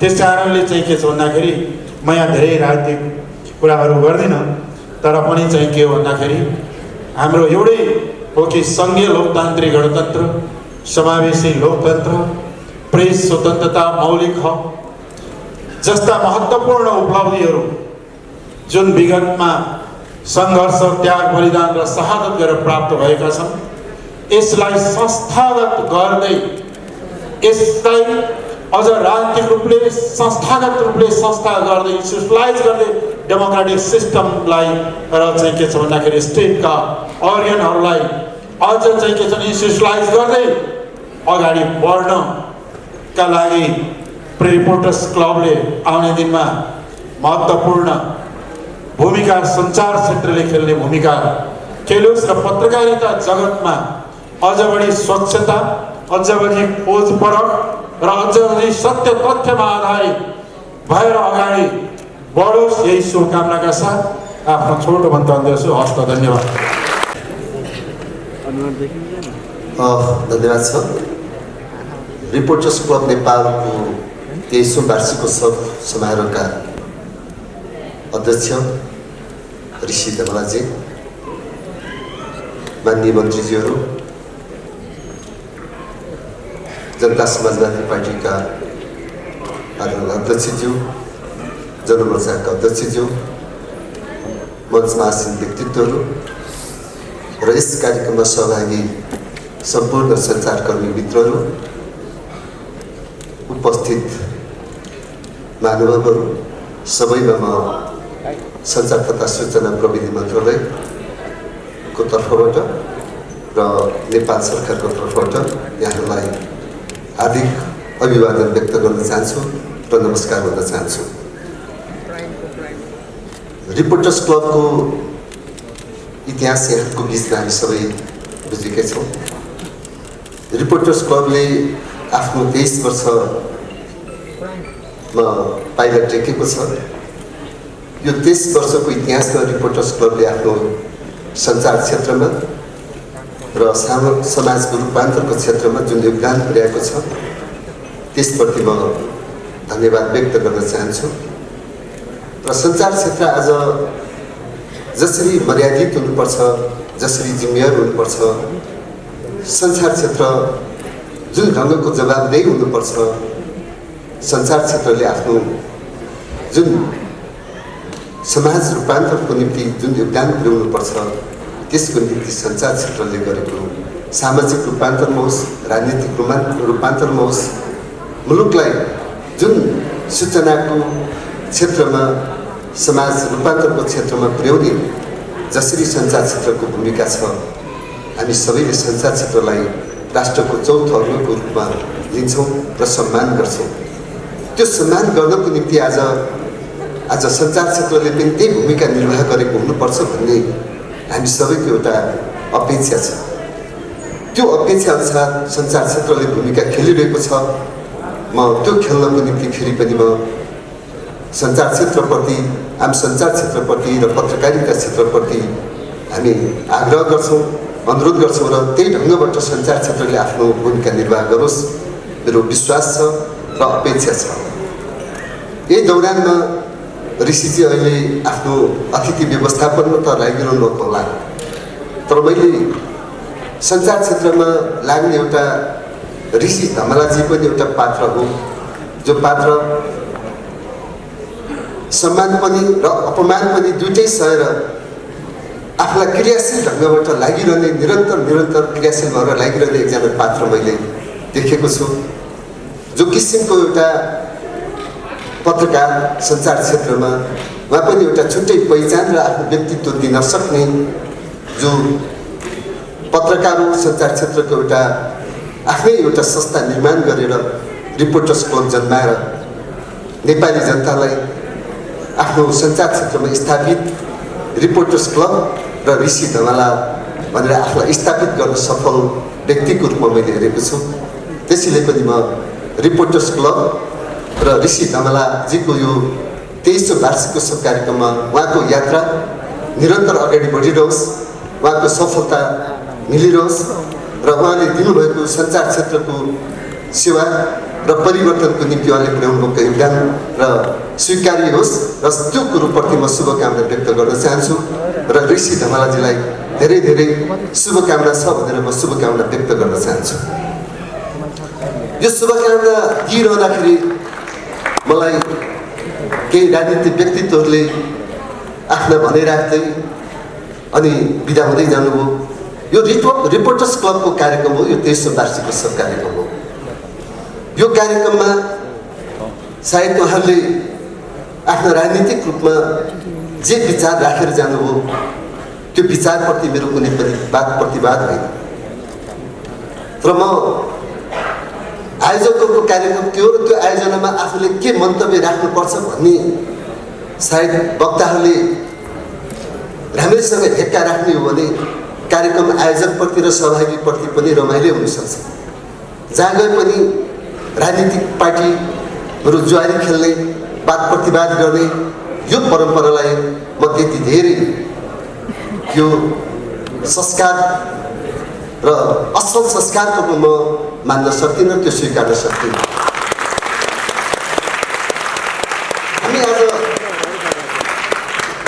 कार्यक्रमको आयोजकहरूको मनोविज्ञान बुझ्नुपर्छ, सहभागीको मनोविज्ञान बुझ्नुपर्छ, कार्यक्रमको एउटा उद्देश्य बुझ्नुपर्छ। जो उद्देश्यविहीन छ, जो उद्देश्यविहीन यात्रा गरिरहेको छ अनि अरूले उद्देश्य र त्यो एउटा गन्तव्यमा हिँडिरहेकोलाई पनि अनि उद्देश्यविहीन, दिशाविहीन देखिरहन्छ। त्यसैले तपाईँहरूप्रति म भन्न चाहन्छु, मुलुक दिशाविहीन हुन खोजेको थियो, मुलुकले राजनीतिक गति अवरुद्ध भइरहेको थियो। त्यो स्थितिमा फेरि मुलुक अहिले एउटा दिशा लिएर अगाडि बढिरहेको छ। त्यसैले तपाईँहरू कहीँ फेरि पनि हामी सधैँ राजनीतिक अब अन्योलता छ, दिशाविहीन छ, देश अब असफल भइसक्यो, देशमा अब केही सम्भव छैन भनेर निराशा दिने, निराशा जगाउने यो स्थितिबाट मुलुकलाई मुक्त गर्नुपर्छ। खालि निराशाका कुरा गरेर आफू पदमा रहँदाखेरि अनि प्रतिगामी भए पनि अनि क्रान्तिकारिता देख्ने, आफू पदबाट बाहिर देखेपछि अनि त्यहाँबाट प्रतिगामी देख्ने, असंवैधानिक देख्ने यो दृष्टिकोण नेपाली जनताले प्रष्ट बुझेको छ। त्यसैले म त भन्छु, म अत्यन्त उच्च नैतिकताको साथ तपाईँहरूको बिचमा हुन चाहन्छु। अब पत्रकारिता क्षेत्र र राजनीतिक क्षेत्रले एउटा जनताको मनोविज्ञान बुझेर आफ्नो राजनीतिक दृष्टिकोण राख्नु पर्यो। अनि म तुलना गर्न चाहन्छु, आज पत्रकारहरू पनि किन सम्मानित हुन सकिरहेको छैन, राजनीतिक पार्टीहरू पनि आज किन सम्मानित हुन सकिरहेको छैन भन्दा आज पत्रकारिताका पत्रकारहरूको कुनै रिसर्च बेस छैन, कुनै तथ्य तथ्याङ्क छैन, कुनै फिल्ड बेस छैन। जनताको मनोविज्ञान के हो त्यसको आधारमा नभइकन आफ्नो पत्रकारिता र आफ्ना अंश सञ्चारकर्मीको एउटा अभिव्यक्ति दिँदाखेरि सञ्चार क्षेत्रमा विश्वसनीयताको केही सङ्कट आउन खोजिरहेको छ। यसप्रति हामी सचेत हुनुपर्छ। त्यस्तै आज राजनीतिक क्षेत्रमा पनि जनताको मनोविज्ञान के छ, जनताले के चाहिरहेको छ, अनि नेताहरू भन्न चाहन्छ पुरानै एउटा डेटा दिइरहेको छ। जनताको भावना अनुसार, जनताको राष्ट्रको भावना अनुसार भन्छन्, तर राष्ट्र र जनताको हितमा उहाँले गरेको, उहाँले चालेको कदम नेपाली जनताले राम्रोसँग बुझेको छ। जनताको भावना बुझौँ, जनताको मर्म बुझौँ, जनताको त्यो हिमालको फेदमा रहेको, तराईको फाँटमा रहेको र त्यो कर्णालीका दूरदराजमा रहेको जनताको भावना अनुसार राजनीतिलाई आफूले अँगालौँ, त्यो दिशाबाट अगाडि बढौँ अनि त्यो जनताको आधारित होस्, जनताको भावनामा चोट पुग्ने कुरो नगरौँ। आज नेताहरू मञ्चमा रहेर कुनै पनि जसुकैको फोरममा गएर अनि आफूलाई चाहिँ आफ्नो हैसियत कहाँ हो अनि नबुझिकन आफ्नो ढङ्गबाट अभिव्यक्ति दिँदाखेरि अब जसरी पत्रकारहरू तथ्यमा आधारित सूचना छैन, सञ्चार छैन भने यो पत्रिकालाई, सञ्चार क्षेत्रलाई जसरी मान्छेले विश्वास गर्न छोड्छ, त्यस्तै राजनीतिक पार्टीहरूले पनि जब जनतामा आधारित छैन बिस्तारै जनताले विश्वास गर्न छोड्छ। त्यसप्रति सचेत भएर आफ्नो अभिव्यक्तिहरू राखौँ। म यो कुरो तपाईँहरूको बिचमा राख्न चाहन्छु। त्यसैले हामी जनताको बिचमा परीक्षामा उत्रौँ। परीक्षामा उत्रने कुरो, जनताको बिचमा जाने कुरो कहिले पनि प्रतिगामी हुन सक्दैन, कहिले पनि असंवैधानिक हुन सक्दैन। त्यसैले यी कुरोप्रति पनि म तपाईँहरूको बिचमा थोरै राख्दै आज जसरी सञ्चार क्षेत्रमा सञ्चार मन्त्रालयको हिसाबले तपाईँहरूको बिचमा म गर्वका साथ भन्न चाहन्छु, हामी आम सञ्चार क्षेत्रमा जुन गतिबाट हामीले केही कदमहरू, केही नीतिगत कुरोहरू अगाडि बढाउन खोजेको छ, आम सञ्चार क्षेत्रले आज प्रश्न उठाउन सक्ने र त्यसको उठाउन सक्ने विषयवस्तुहरू उहाँले एजेन्डा पाउनु भएको छैन। म त गर्वका साथ भन्छु, हामीले हरेक कुरोलाई सम्बोधन गर्ने प्रयत्न गरेको छौँ। अहिले मिडिया एलायन्सका अध्यक्षज्यू भास्करजीले केही उहाँले विज्ञापन बोर्डको कुरो पनि उठाउनु भयो, म तपाईँहरूको बिचमा राख्न चाहन्छु। यो सुरुवातको ऐनहरू, सुरुवातको अभ्यासहरू, केही हाम्रा गतिहरू त्यसरी जान सक्छ। विज्ञापन बोर्डले आफ्नो गति लिन्छ, म उहाँलाई विश्वास दिलाउन चाहन्छु। केही दिनभित्रै विज्ञापन बोर्डको अध्यक्षको नियुक्ति हुँदैछ। यो प्रक्रियामा केही अलिकति गडबड पनि भइरहेको थियो, समय लिएको थियो। त्यसले कुनै पनि कुरो सुरुवातमै सबै अपेक्षा पुरा हुन सक्दैन, सबै ऐन प्रभावकारी कार्यान्वयन हुन सक्दैन। म त्यो कुरो पनि म मिडिया एलायन्सका अध्यक्ष भास्करजीलाई विश्वास दिलाउन चाहन्छु। र म अन्तमा मैले मात्र सञ्चार क्षेत्रको कुरो राखेर रिपोर्टर्स क्लबले खेलेको भूमिकाप्रति थप मैले शुभकामना दिएर म बिदा हुने मेरो जिम्मेवारी हो। तैपनि मैले केही राजनीतिक नेताहरूले आफ्ना व्यक्ति केन्द्रित र कतिपय नेताहरूले पदमा सत्ताको कुरो छैन, म सत्ता होइन, यो नेपालको एउटा पदको निम्ति होइन, सत्ताको निम्ति होइन, त व्यवस्थाको निम्ति हो भनेर पनि अन्तिम उहाँको यो मुलुकमा यो सत्ताको निम्ति उहाँले के निवेदन गरेर जानुभयो कि यो सत्ताको लागि नेताहरू तयार भइदिनुहोस् भनेर उहाँले गुहार्नु पनि हो। त्यसैले उहाँको भनाइमै कतिपय कुरो चाहिँ अत्यन्तै अविश्वसनीय, दुविधापूर्ण कुराहरू हामी सुन्यौँ कि मुलुकको व्यवस्थाको निम्ति हो भने उहाँले सत्ताको निम्ति गुहार्नु पर्ने अवस्था थिएन। यस्ता कतिपय चरित्रका कुराहरू गरेर, अविश्वसनीय कुरो गरेर जनतालाई, मुलुकलाई फेरि पनि दिग्भ्रमित गर्नु छैन। मुलुक अब अगाडि बढ्छ। समृद्ध नेपाल, सुखी नेपालको राष्ट्रिय दृष्टिकोणसहित मुलुकले एउटा कदम दिन्छ र अब सञ्चारको लागि, विकासको लागि सञ्चार भनिन्थ्यो भने अब समृद्धिको लागि सञ्चार भनेर अब अगाडि बढ्नेछ र समृद्ध नेपाल, सुखी नेपालको राष्ट्र निर्माण हुनेछ। यसमा तपाईँहरूप्रति म विश्वास बनाउँदै त्यही त्यही ढङ्गबाट अगाडि बढ्नुको लागि पनि आह्वान गर्दै आम सञ्चार क्षेत्रले हाम्रा राम्रा पक्षलाई सुदृढ गरौँ र हाम्रा पक्षमा कमजोरी छ भने त्यसलाई सच्याएर सञ्चार क्षेत्रलाई मर्यादित र विश्वसनीयता बनाउँ, यही कुरो पनि तपाईँहरूको बिचमा राख्दै म पनि आफ्नो भने अन्त्य गर्न चाहन्छु र रिपोर्टर्स क्लबको 23औं वार्षिकोत्सवलाई हार्दिक शुभकामना व्यक्त गर्न चाहन्छु। नमस्कार। धमलाजी, यहाँ मञ्चमा विराजमान हुनुभएका विभिन्न दलका नेता साथीहरू, उपस्थित हुनुभएका सम्पूर्ण मिडियाकर्मी साथीहरू, अन्य महानुभावहरू, आज रिपोर्टर्स क्लबले आफ्नो वार्षिकोत्सव समारोह मनाइरहँदा 23औं वार्षिकोत्सव भएछ र अब सुरुमा त यो यस्तै हो भनेर मेरो त अब भाइ जस्तो मान्छे मैले पनि धेरै पत्याएको थिइनँ,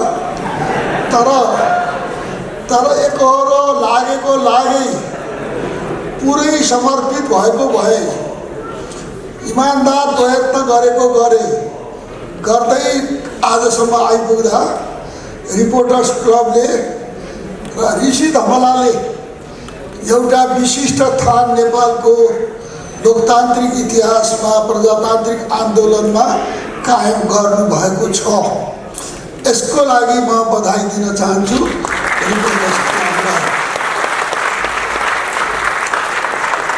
र ऋषिलाई म कहिलेकाहीँ गाली पनि गर्छु, मेरो भाइ जस्तो मान्छे तिमीले के गरे यस्तो किसिमले अलि राम्रोसँग गर न भन्छु पनि, तर पनि उहाँले मेहनतको बलमा एउटा ठुलो उपलब्धि हासिल गरिसक्नु भएको छ। नेपालमा हामी संसारमै भन्छौँ मिडियालाई, प्रेस जगतलाई राज्यको चौथो अङ्ग भनेर। आज नेपालका चारै अङ्गहरू के गरिरहेका छन् यसको पनि समीक्षा गर्ने दिन आएको छ। नेपालको कार्यकारिणी, नेपालको विधायिका, नेपालको न्यायपालिका र नेपालको प्रेस जगत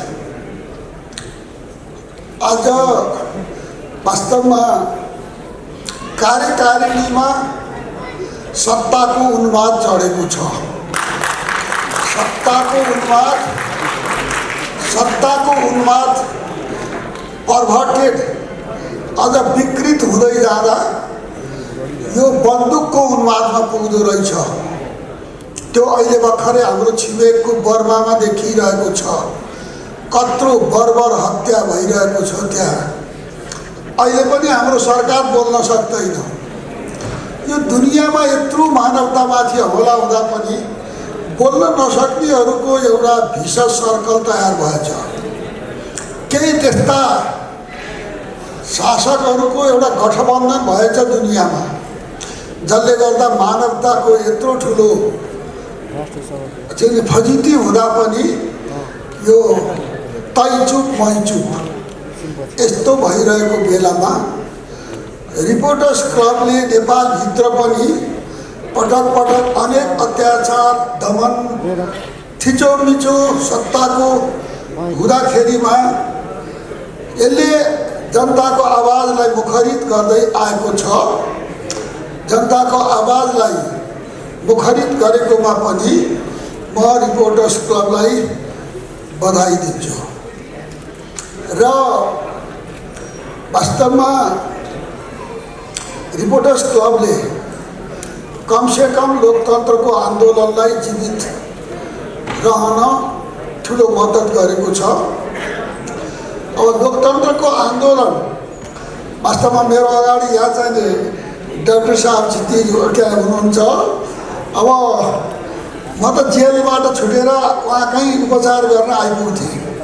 अब अझै डाक्टर साहब र म कता कता भयौँ। उहाँ डाक्टर साहब आफ्नैतिर, म आफ्नैतिर सुन्दरमणिजी सुन्दर बगैँचातिर। त्यस कारण चाहिँ नि यो अवस्थामा मलाई एउटा चिन्ता, अहिलेको मेरो मुख्य चिन्ता के लागिरहेको छ भने देशमा यो 70 वर्ष लगाएर लडेर ल्याएको यो लोकतान्त्रिक प्रणाली, यो बहुलवादमा आधारित संसदीय लोकतान्त्रिक प्रणाली, सङ्घीय लोकतान्त्रिक गणतन्त्र र यो समावेशी लोकतन्त्र आज एकपटक यो अदालतबाट, यो विघटनबाट यो बचेको छ। तर पनि यो फेरि पनि विकृतिबाट बच्न सकिरहेको छैन। फेरि विकृति देखा परिरहेको छ।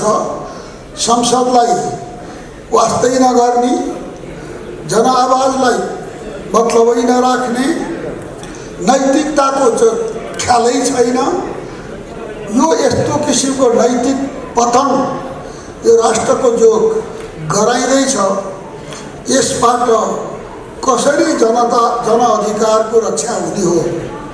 यसमा प्रेसकै फेरि पनि भूमिका छ। अहिलेसम्म प्रेसको दबाब, अहिलेसम्म अदालतको प्रभाव सकिएको छैन नेपालमा र यसबाट कमसेकम यो देशको राजनीति फेरि बर्बादको नियतिमा नपुगोस्, पुग्न नपाओस् भन्ने मेरो चाहिँ एउटा कामना छ। त्यसकारण आज म भनिरहेको छु, सत्ताभन्दा व्यवस्थालाई महत्त्व दिउँ।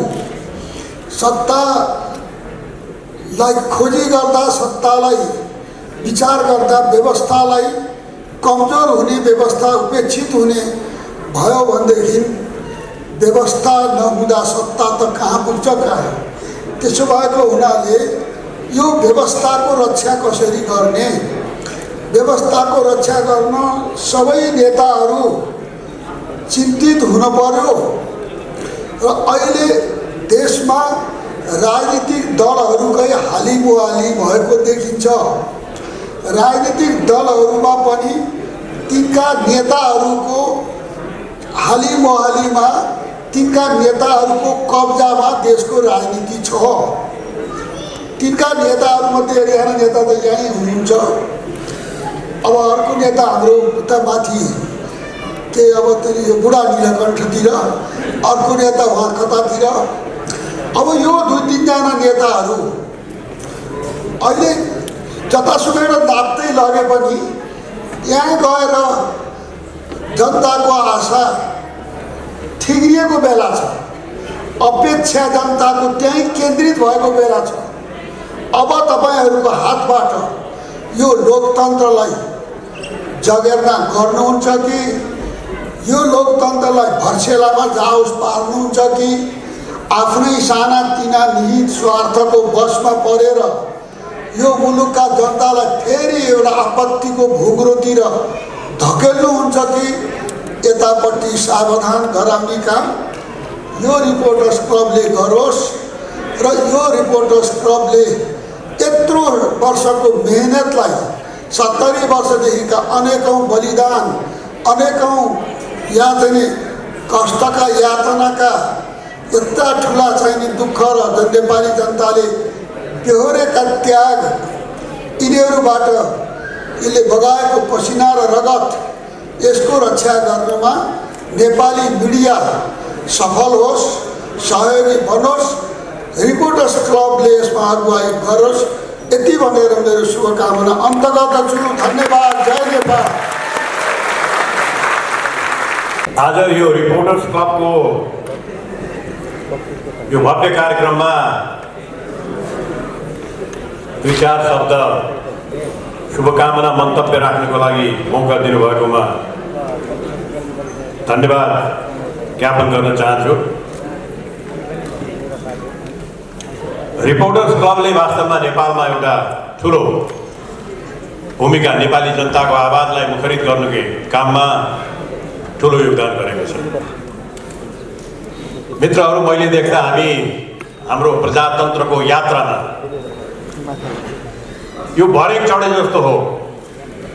एकातिर भरेङ चढ्नुपर्छ भने भरेङको दायाँ बायाँ रेलिङहरू हुन्छ। ती रेलिङहरूमा समातेर, ती रेलिङहरूको आडमा, ती रेलिङहरूको भरमा उकालो भर्यङ चढेर जाने जस्तै यो बाटोमा हामीहरू छौँ।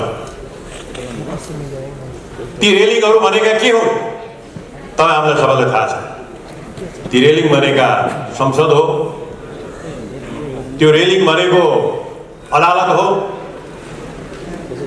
त्यो रेलिङ भनेको संवैधानिक सन्तुलन र नियन्त्रणका इकाइहरू हुन्, त्यो रेलिङ भनेको नागरिक समाज हो र त्यो रेलिङ भनेको सबभन्दा महत्त्वपूर्ण स्वतन्त्र पत्रकारिता हो। यी सबै रेलिङहरू बलियो भएर गए। रेलिङ भित्रबाट प्रजातन्त्रको यात्रा हुने हो भने अनि भर्यङ चढ्न सकिन्छ।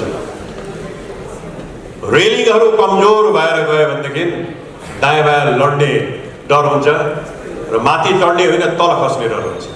यथार्थ यही हो। आज हाम्रो देशमा रेलिङहरू कमजोर भएर गएका छन्, संसद कमजोर भएर गएको छ, संवैधानिक सन्तुलन र नियन्त्रणका इकाइहरू भागभण्डाको मारमा निष्क्रिय भएर गएका छन्। संसद कमजोर, संवैधानिक इकाइहरू कमजोर, अदालत त्यहाँ पनि भागभण्डाको मार त्यहाँ पनि आएको छ। यसो हेर्दाखेरि प्रजातन्त्रलाई आड दिने, दायाँ बायाँ ढल्नबाट रोक्ने रेलिङहरू जुन हो त्यो रेलिङहरू सबै कमजोर भएर गएको छ। र यो कमजोरीलाई रोक्न नसक्ने हो भने माथिको यात्रा, उकालो चढ्ने यात्रा पनि सफल हुनेवाला छैन। यो रेलिङका अर्का दुईटा महत्त्वपूर्ण अङ्ग भनेको एउटा नागरिक समाज हो, जसले कुनै राजनैतिक आग्रह पूर्वाग्रह नराखेर ठिकलाई ठिक र बेठिकलाई बेठिक भन्ने नैतिक साहस लिएर आउँछ। एउटा नागरिक समाज हो भने अर्को स्वतन्त्र पत्रकारिता। र नेपालमा अहिले अरू रेलिङका अङ्गहरू भागभण्डाको मारमा, दलीयकरणको मारमा कमजोर हुँदै गए भने नागरिक समाजले आवाज उठाउन छोडेको छैन, हामीले देखेका छौँ। र नेपालको प्रेस जगतले खाला आफ्नो जिम्मेवारी पुरा गरेको छ। नेपालमा अहिले हेर्नु भने सबभन्दा बढ्ता त्यो रेलिङ नभत्कियोस् भनेर त्यहाँबाट उक्लिन लागेकोलाई नियन्त्रणमा राख्ने कुनै एउटा इकाइ छ भने त्यो नेपालको प्रेस छ, त्यो नेपालको प्रेस जगत, जसले भित्र भइरहेका विकृतिहरूलाई बाहिर निर्भीकताका साथ ल्याएको हामीले देखेका छौँ। जसले रेलिङ भत्कन लाग्यो है भनेर सधैँ वार्निङ गरेको हामीले देखेका छौँ, चिन्ता व्यक्त गरेको देखेका छौँ। र यो क्रममा, यो अभियानमा, यो यात्रामा एउटा महत्त्वपूर्ण भूमिका खेल्ने मैले देखेको रिपोर्टर्स क्लब नेपाल हो। त्यसैले मैले उहाँहरूलाई भन्छु, उहाँहरूले ठुलो योगदान गर्नुभएको छ। हाम्रा रिपोर्टर्स क्लब नेपालका युवा त के भनौँ, अहिले 40-45 पुगिसक्नुभयो होला, तर हामी कहाँ त अब 70 युवा हुन्छन् के भयो। हाम्रा आँटिला, जोसिला, हरिला हाम्रा ऋषि धमलाजीले मैले के देखेको छु भने उहाँको यो आजको दिनमा मैले भन्नुपर्छ कि उहाँले आफ्नो फोरममा भागभण्डा गरेको छैन। मैले धमलालाई भागभण्डामा परेको देखेका छैन। आफ्नो फोरममा जुनसुकै दलको होस्, जुनसुकै पार्टीको होस्, जुनसुकै विचारको होस्, जुनसुकै दृष्टिकोणको होस्, त्यसलाई ठाउँ दिएर विभिन्न धारणाहरूलाई बाहिर ल्याउनको लागि उहाँले जुन भूमिका खेल्नु भएको छ, रिपोर्टर्स क्लबले जुन भूमिका खेलेको छ त्यो प्रशंसनीय छ। र मलाई आशा छ भविष्यमा कुनै पनि किसिमबाट उहाँ कसैको भागभण्डामा पर्नु हुने छैन, होइन, नपर्नु भएको पनि छैन। र नेपाली जनताको आवाज र यो प्रजातन्त्रको यात्रामा दायाँ बायाँ रेलिङलाई बलियो बनाउने काम, खुट्टा लडखडाएर माथि चढ्न नसक्नेहरूलाई अलिकति बल दिने काम, यो यात्रामा तिमीहरू पछि पर्न हुँदैन। यो यात्रामा फेरि लड्केर आउनु हुँदैन। यो 70 वर्षको नेपाली जनताले सुरु गरेको यात्रा यसमा अगाडि जानुपर्छ भनेर यो काममा अगाडि बढ्नको लागि तपाईँलाई यो रिपोर्टर्स क्लबले निरन्तर नयाँ भूमिका खेल्न सकोस्। राष्ट्रिय प्रजातन्त्र पार्टीको तर्फबाट म तपाईँहरूलाई रिपोर्टर्स क्लबलाई यही शुभकामना दिएर बिदा हुन्छु। धन्यवाद।